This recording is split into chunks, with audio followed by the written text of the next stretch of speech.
nous devons ici construire le plan d'équation P qui a pour équation 3x plus 2y plus 4z moins 6 est égal à 0. Il faut construire ce plan-ci dans le repère spatial OX, OY, OZ.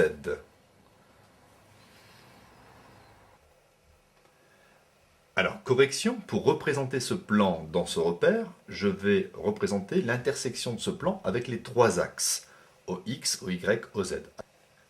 Alors, on y va, on s'intéresse à l'intersection du plan avec l'axe OX.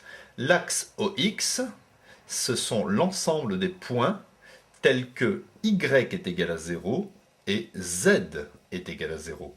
Si vous prenez un point ici, Y vaut 0 et Z vaut 0. Donc je vais remplacer ici Y et Z par 0 dans l'équation du plan. C'est un système en fait d'équations entre l'équation du plan et l'équation de l'axe OX. D'ailleurs, l'équation de l'axe OX, c'est Y égale 0, Z égale 0. Donc je remplace, je vais obtenir 3x plus 2 fois 0, ça me fait 0, plus 4 fois 0, ça me fait 0, moins 6 est égal à 0. J'obtiens donc 3x est égal à 6, x est égal à 6 divisé par 3, ça fait 2. Je peux donc en conclure que l'intersection du plan avec ici l'axe OX, c'est égal au point A qui a comme coordonnées 2, 0, 0. Alors je le place, ici c'est 1, ici c'est 2. Donc voici le point A. Alors je m'intéresse maintenant à l'intersection du plan avec l'axe OY. L'axe OY est caractérisé par x égale à 0, z égale 0. Si vous prenez un point sur l'axe OY, il est clair que x vaut 0 et z vaut 0.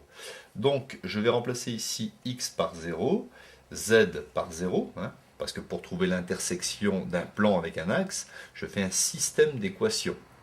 Donc je vais obtenir 3 fois 0, ça fait 0, plus 2y, plus 4 fois 0, ça fait 0, moins 6 est égal à 0, 2y est égal à 6, je trouve donc y est égal à 6 sur 2, ça fait 3.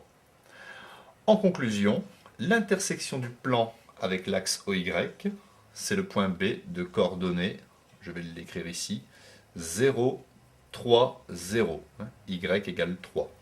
Donc je vais représenter ce point, ici 0 en abscisse, 3 en ordonnée, c'est ici, le point B. Et pour finir, on s'intéresse à l'intersection du plan P avec l'axe OZ. L'axe OZ, celui-ci, est caractérisé par x égale à 0, y égale à 0. Donc je remplace ici x par 0 et ici y par 0. Donc ici ça fait 0, 0. Je vais donc obtenir 4z moins 6 est égal à 0. 4z est égal à 6. Z est égal à 6 quarts est égal à 3 demi. En conclusion, l'intersection du plan avec l'axe Z, c'est le point C de coordonnées 0, 0. Et au niveau ici de la cote, Z on peut l'appeler la cote, c'est 3 demi ou 1,5. Donc 0 en x, 0 en y, et ici j'ai 1, ici j'ai 2, donc ça sera 1,5 ici, C. Je vais donc pouvoir tracer maintenant le plan P. Donc je rejoins le point A avec le point B, le point A avec le point C, et le point C avec le point B. Donc en conclusion, pour représenter un plan d'équation donnée, je dois ici trouver la trace de ce plan avec les axes OX, OY, OZ. Et après il m'est facile de tracer le plan.